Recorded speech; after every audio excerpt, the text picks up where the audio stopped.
मेरा नाम नासिर खान है।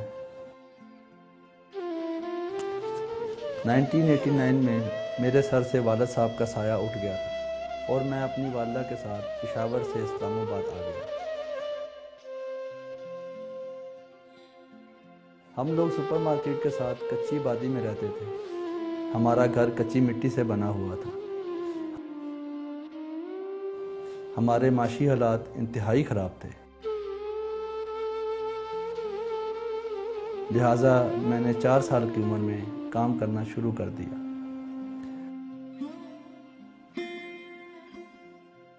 मैं रोज़ाना थैला लेकर घर से निकलता था और सर्दी हो या गर्मी, सारा दिन गलियों, बाज़ारों और मोहल्लों से कागज़, बोतलें, टिन के डब्बे और कचरा चुनता था। मैं ये कचरा शाम को व्यापारी के पास बेच देता था, जिससे मुझे 10 से 12 रुपए मिल जाते थे।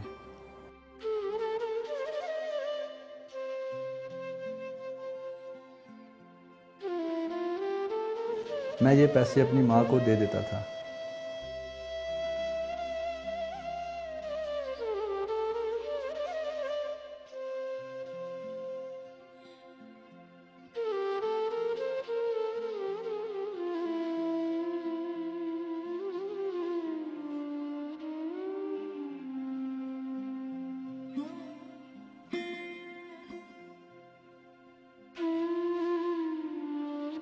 मैं अक्सर स्कूलों के करीब से गुजरता था और बच्चों को पढ़ते, खेलते और कहके लगाते देखता था, तो मैं सोचता था कि मेरी ज़िंदगी में भी कभी ऐसा वक्त आएगा।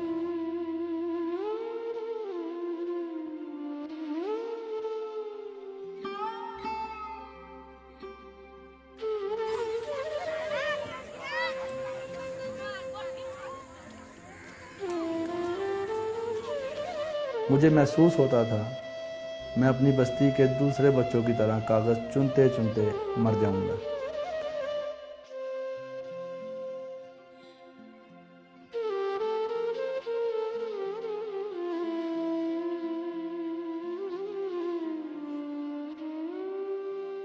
लेकिन फिर एक दिन मुझे एक मास्टर साहब मिल गए।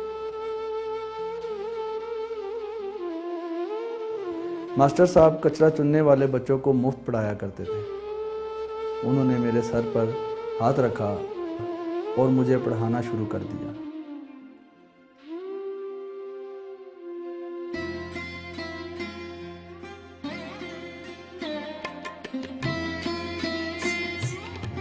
मैं इन दिनों सारा दिन कागज़ चुनता था और शाम को मास्टर साहब के पास आ जाता था। मास्टर साहब ने मुझे पढ़ना, लिखना और बोलना सिखाया।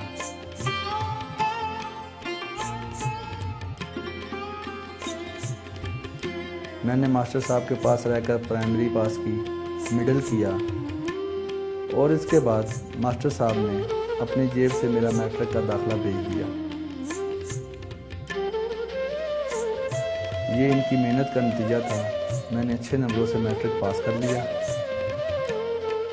मैं 11 साल तक इनके पास पढ़ता रहा, लेकिन इन 11 वर्षों में उन्होंने मुझसे 1 रुपया फीस नहीं ली, बल्कि मुझे किताबें तक मुफ्त फराहम करते थे। मास्टर साहब के पास मेरे अलावा कई और बच्चे भी पढ़ते थे, जिनकी फ़ीस और किताबों का खर्च भी मास्टर साहब अपनी जेब से अदा करते थे।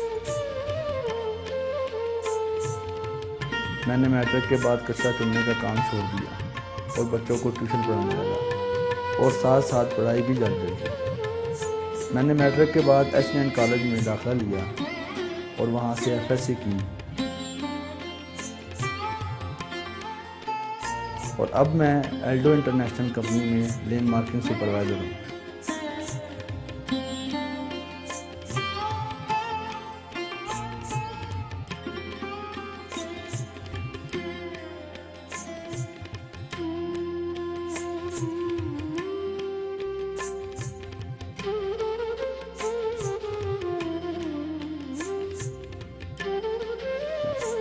मैं अब पुरसुकून, मुतमईन और खुशगवार ज़िंदगी गुजार रहा हूँ। मेरे नाना नानी और माँ भी मेरे साथ हैं।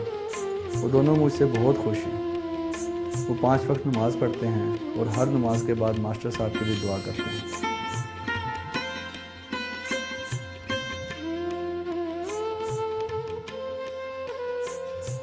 मैं कभी कभी ये सोचता हूँ, अगर मेरी ज़िंदगी में मास्टर अयूब साहब ना आते तो मैं आज कहाँ होता। और मैं ये भी सोचता हूँ, अगर पाकिस्तान के तमाम कचरा चुनने वाले बच्चों को मास्टर अयूब साहब जैसे उस्ताद मिल जाएं और मास्टर अयूब साहब जैसे लोग आगे बढ़ के उनका हाथ थामें, तो वो भी मेरी तरह कामयाब ज़िंदगी गुजार सकते हैं।